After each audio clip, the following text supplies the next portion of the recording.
Right, the bobber's nearly all back together now. It's Tuesday morning and we're at drags on Friday night. So this week I'm going to be gradually optimising the tune for it. I've just got a few more bits and pieces to do now. I've got to bleed the supercharger oil system, put the fuel tank on, run it up, check the coolant, check the oil, and then I'll take it out on the street and start working on the map.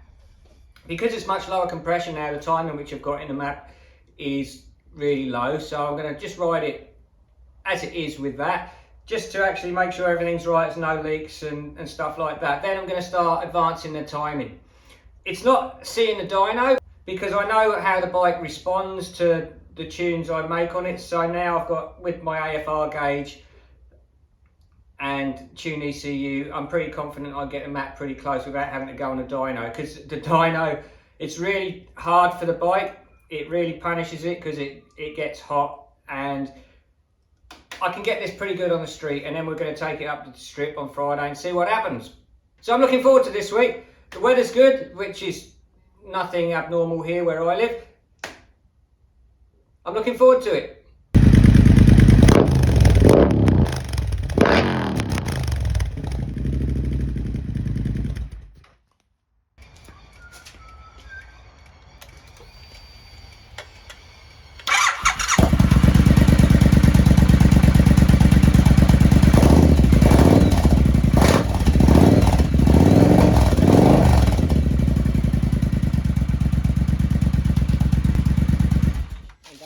Sounds happier already.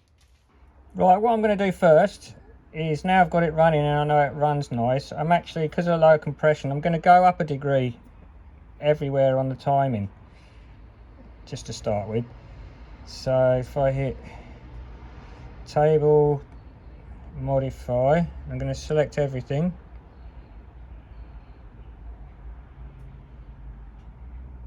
I'm just going to go up 1 degree.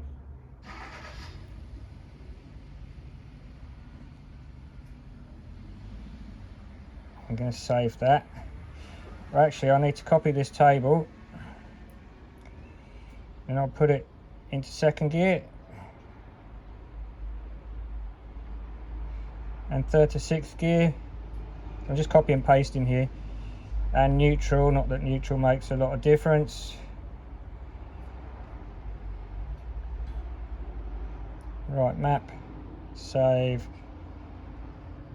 Right, so I've saved that. What I'm also going to do is, this is something I should have done before I went on a dyno, before I've done a lot of things, is go into parameters and then rev limits. Right, I'm going to turn the thermo fan to, it's coming in at 103 at the moment. I'm going to have it coming in at about 93. Speed limit's off already. Okay, so now I'm going to flash this onto the bike. I am going to make sure my lambda probes are turned off first, because sometimes this turns them back on and then you flash it and you get a light on because my probes have been turned on and they're disconnected. So I've got to connect to the bike before I can do that. Right, so the ignition's on the bike. I've got my dongle connected to it. I'm not going to show you all that because that's in other tune ECU videos. Go back and watch them, all about tune ECU, if you want to know how to do that. And yeah, we're connected to the bike. Okay, so now if I go into map, parameters, devices, see my O2 sensor, right, that's turned off. Here, now when I flash this, it should be turned off. I think it's turned off when it's unticked. Yeah, it is. So now if I hit ECU, reprogram, voids the warranty. Yeah, that's funny.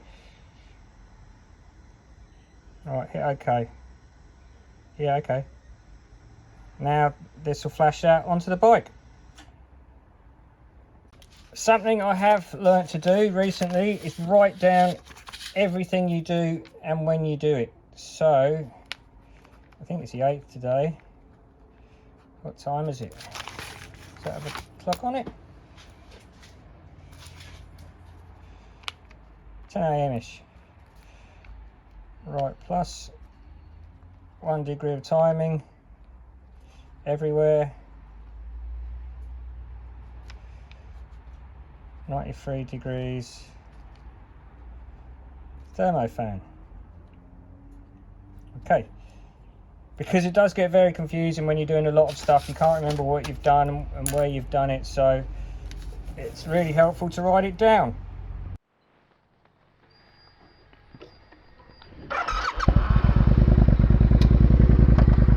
Right, so I have already been out on a bike. I've been around the block a few times just to make sure I didn't have any oil leaks or any stupid things go wrong with it. I did film it, but I had my DJI set onto manual and the exposure was well too bright. It didn't come out. I've sorted that out now. So now I'm going to go a bit further and I'm just going to actually keep an eye on what the air fuel ratio is doing. It actually runs pretty smooth, it's nice. And if the air fuel ratio is all looking good, I'll open it up.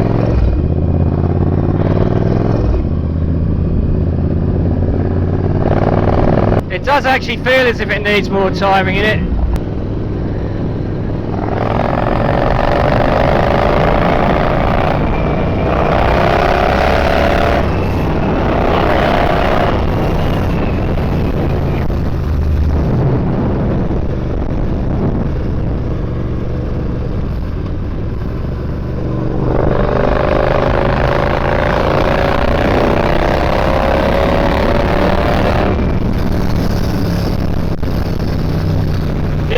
Ratio seems absolutely fine.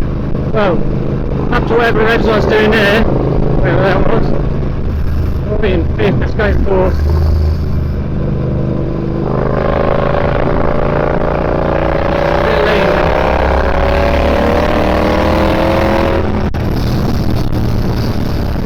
That's not bad.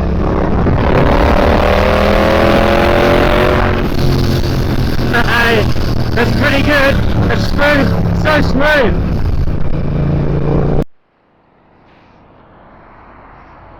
So I've got no oil leaks yet. Hasn't leaked out the breather for the supercharger. It does that when I push it though. I haven't pushed it yet.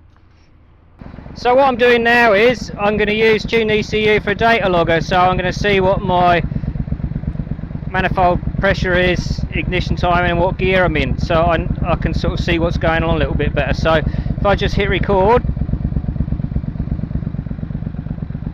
then I'll just chuck that in my bag and that will be my data logger.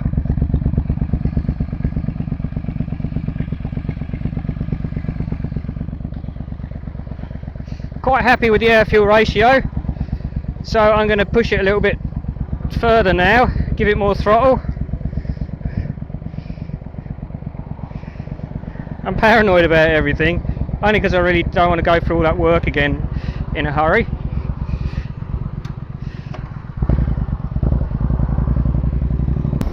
I think it needs a little more snap lower down. I'll give it a little bit more timing later, like around 2,500 RPM. But it's running great. I need to balance the throttle bodies again as well.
It's a little bit flat between like 2,000 and 4,000, I think. Trying up the timing there a bit. Oh, this is scary. My oil pressure light came on.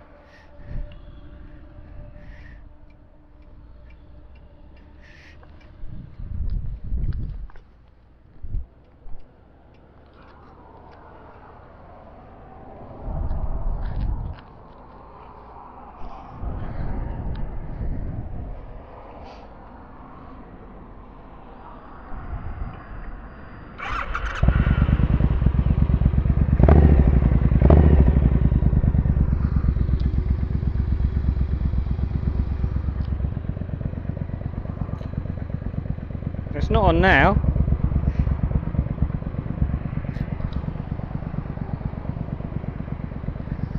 Let's get it home and see what's going on.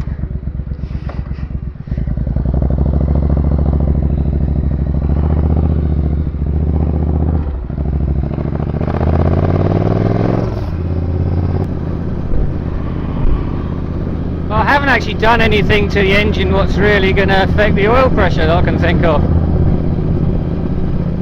Replacing the pistons, they've got no oil pressure up to them. I haven't touched the conrods, I left them on the crank.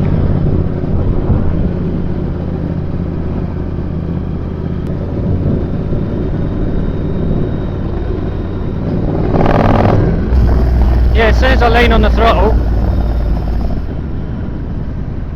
the oil warning light comes on.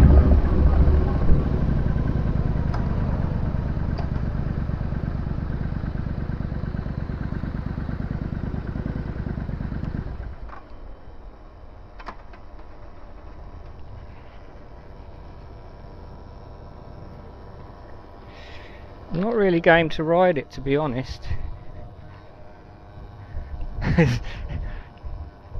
It will get me home. I've done this on my push bike many times. You just got to get over this little crest here, and then it's downhill again. Better safe than sorry. I don't actually think it's an oil pressure problem. I'm hoping it's just a switch. I'll actually swap the switch with the one in the other engine. Disappointed. I was hoping I was not going to have to do too much work.